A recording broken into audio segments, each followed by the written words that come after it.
जैसे ही रेत माफियाओं को ये पता लगा कि माइनिंग विभाग आ रही है, तो एक एक करके किश्तियाँ अब उस स्थान से ऐसे स्थान पर जा रही है जहाँ पर माइनिंग के अधिकारी पहुँच नहीं सकते। मैं वरिष्ठ पत्रकार BK हिंदुस्तानी मध्य प्रदेश सरकार को और केंद्र सरकार को समय समय पर इन देश के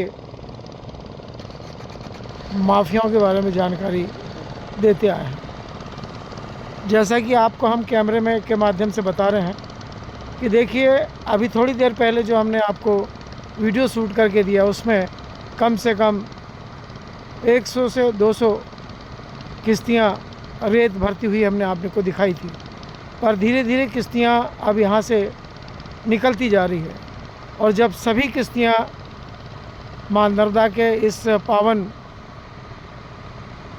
अमृत जल से निकल जाएगी, तब फिर माफियाओं की सूचना रेत के अधिकारियों को, माइनिंग के अधिकारियों के पास पहुंचेगी जो इनके सीधे संपर्क में है।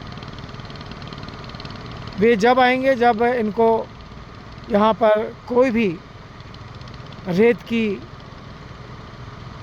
किश्तियाँ नहीं मिल पाएगी।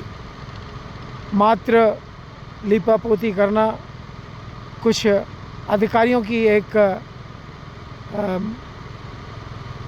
चाल सी बन गई है। मध्य प्रदेश के अंदर में 20% ऐसे अधिकारी हैं जो समय समय पर इन माफियाओं के साथ में मिलकर मध्य प्रदेश सरकार को और केंद्र सरकार को करोड़ों और लाखों रुपए का नुकसान पहुंचाते हैं। हम जो आपको अब दिखा रहे हैं ये किश्तियाँ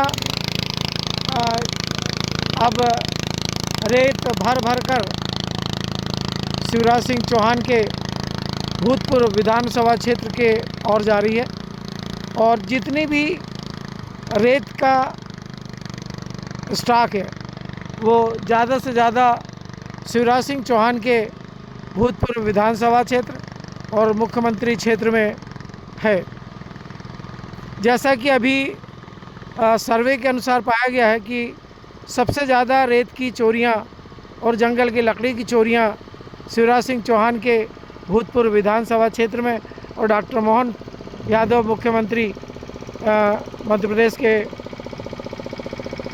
कार्यकाल में चल रहा है। मैं वरिष्ठ पत्रकार BK हिंदुस्तानी आपको समय समय पर देश में चल रहे माफियाकरण के बारे में जानकारी देता आया हूँ। अब देखिए, जहाँ पर अभी हम कैमरा आपको स्टोर कर रहे हैं वहाँ पर अभी 2, 4 और 2, 6 किश्तियाँ अभी मां नर्मदा के जल से बाल्टियों के द्वारा और कुछ जगह पर पनडुब्बी के द्वारा रेत का खनन कर रही है। अब ये जो सामने किश्ती आ रही है, आप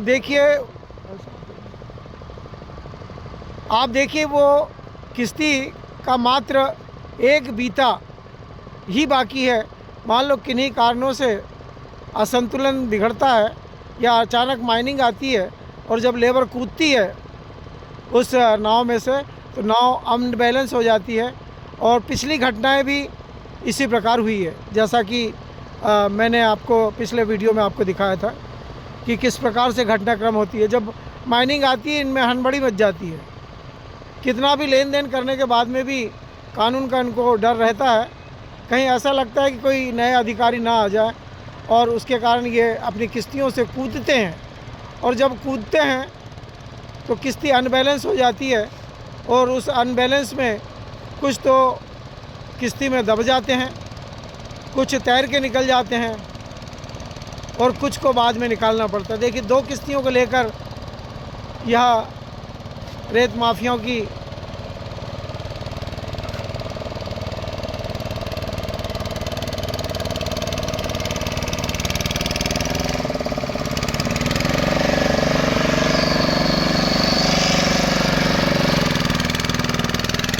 इस समय पूरे देश के अंदर में सरकार कितना भी ये कह दे कि हम रेत के खनन के लिए बड़े बड़े ठेकेदारों को नियुक्त कर रहे हैं, पर ठेकेदार भी मात्र 20% राजस्व सरकार को देते हैं, 80% वे माफियाओं के साथ मिलकर कार्य करते हैं। जैसा कि हमने कल भी आपको बताया था कि रेत माफियाओं के अंदर में जितने लोग भी कार्यरत हैं, वे सभी लोग, उनका एक पाँव जेल में रहता है और एक पाँव रेत खनन के कंपनियों के साथ में रहता है। कल जिन लोगों को नामजद किया गया वे सभी यूपी और बिहार और भिंड के माने हुए अपराधी हैं, जो परसों ही जेल से 15 दिन के पैरोल पे आए हुए हैं और उनको कंपनी ने इमीडिएट यहाँ बुला लिया है।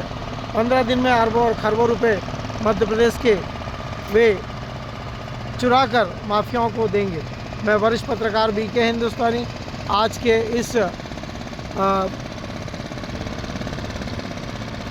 साल के आखिरी वीडियो में मध्य प्रदेश सरकार को ये कह रहा हूँ कि जिन माफियाओं को कलेक्टर सीहोर ने और कलेक्टर नर्मदापुर में और कलेक्टर हरदा ने बंदूकों के लाइसेंस दिए हैं, उन बंदूकों का लाइसेंस क्या हम जैसे पत्रकारों को जान से मारने के लिए दिए गए हैं या अधिकारियों को जान से मारने के लिए उन लाइसेंसों को दिए गए हैं? उनको लाइसेंस देने का क्या कारण है? क्या माफियाओं को ऐसा लग रहा है कि सरकार उनके ऊपर गोली चलाएगी पीछे से? अतः निवेदन है कि इस आखिरी साल के ख़त्म होने में और नव वर्ष के आने से पहले ये सभी माफियाओं के लाइसेंसी बंदूकों को अपने गिरफ्त में लिया जाए। जय हिंद, जय भारत।